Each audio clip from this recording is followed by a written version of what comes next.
What was the hardest Grand Prix that you ever took part in? Is it the Belgian Grand Prix '98 when you were quicker than your teammate and yet we're held back by the team Eddie boss?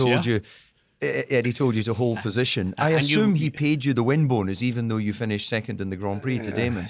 Have you noticed that he's conveniently forgotten to say that he took out the main opposition to you, which is your brother? Was it that race also, yeah? 98. Yeah, it was. Thank you, David. I knew you'd bring that up.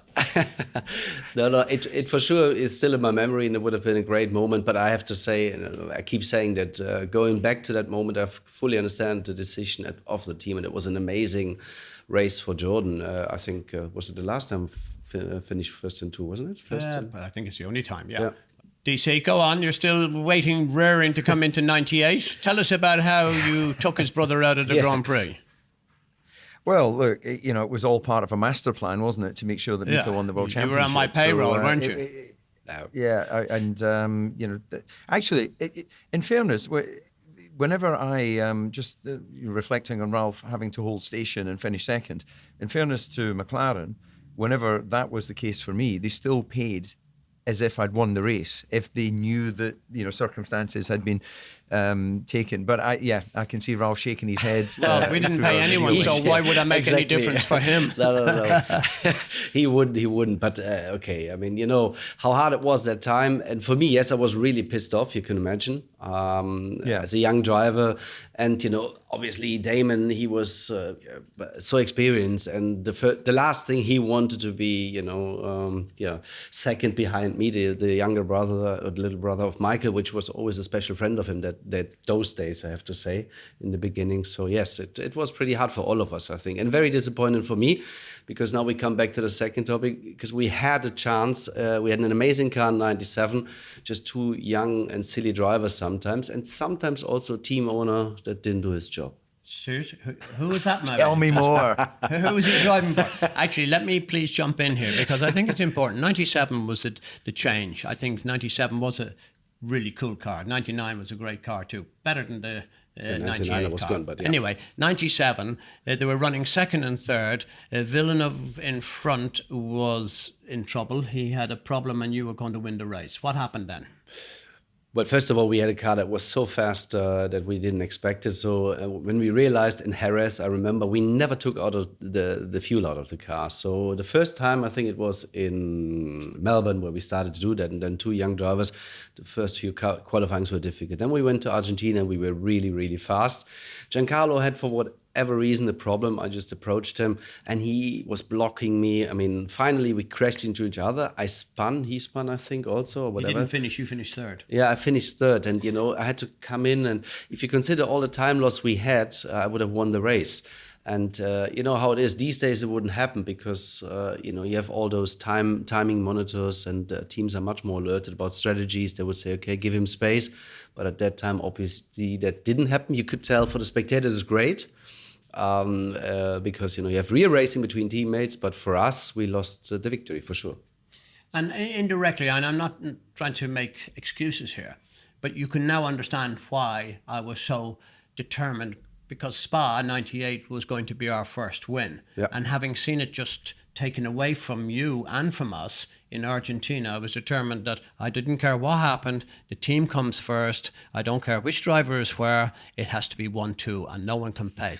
So you can understand that. Yeah, I can. And the question that I've often asked you, because we won't change. We go back to where DC with your brother. Yeah. He was very clever. If you notice, his brother came gunning for him. He wanted to beat him up. And he was clever, being a very brave Scotsman. Anything other than Braveheart. He kept his helmet on. Do you remember when your brother was about to punch his head in? Do you remember that?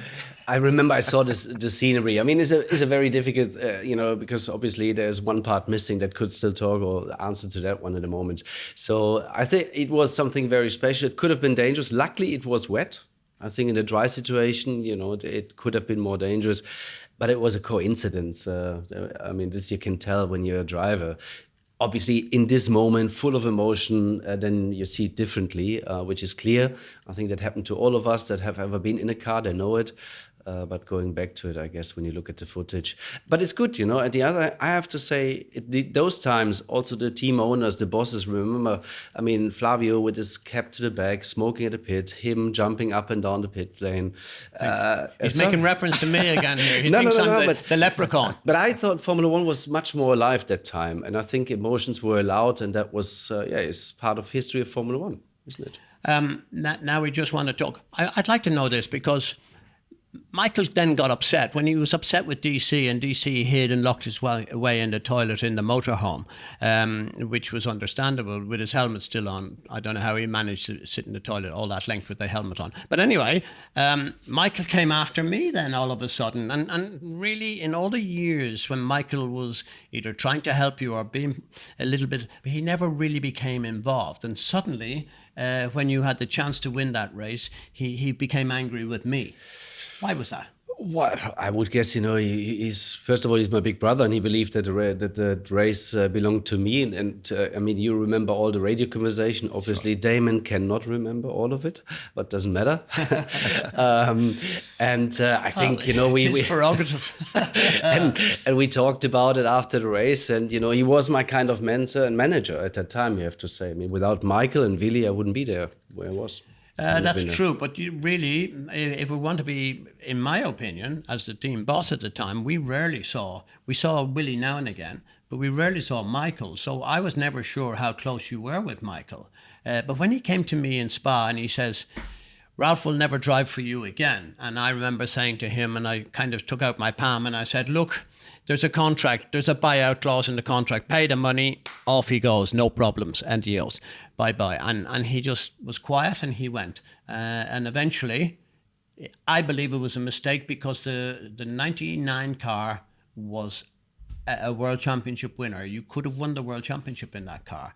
Yeah, but that was not the way it happened, Eddie. No, but you went to Williams for the money. Yeah, but you know why? But you forgot why? Because you really forgot why. Why? Tell me. You don't remember when you called me? I was lying on my boat one day. Well, you were lying on your where? I was on a boat, on a small boat between two races. Yeah. And EJ called me. He said, okay, I know we have a shitty car, but we need desperately the points. It was before Silverstone. And he called me and said, if you don't score a point, you're out of the car. That's what he said. I told you, you're fucking history. No, you're out of the car. Anyway. After that, I hang up the phone. As I called Willy and said, okay, whatever happens, you know, we need to look for something else because I'm not going to work with this guy anymore after this season. That was the way it happened. And I can tell you, you know, these days... You did finish sixth. I'm not ready yet here. Okay. These days you need to finish seventh to beat the point, as you remember. And in the qualifying, our beautiful engine blew up. So I was starting last. And you know what he did? He came to the grid, to the end of the grid to me and said, don't forget what I told you the other week. You are out if you don't score a point. That's how I went into this race. And that is the truth. But was that good motivation? Yeah, that was an amazing motivation. And all of a sudden I scored that point. And then his, you know, in his right hand, I don't want to mention the name, but you know who Ian? Oh, yeah, Ian Phillips. Yeah. Everybody loves Ian Phillips. Yeah. They even love him 10 times more than they love me. And then all of a sudden, he came back and said, no, Willy. No. We have a contract with Ralf. If he wants to get out of that contract, he has to buy himself out. That's when it started. And he knew that I had a contract with Williams already. And I knew, more importantly, he had the money.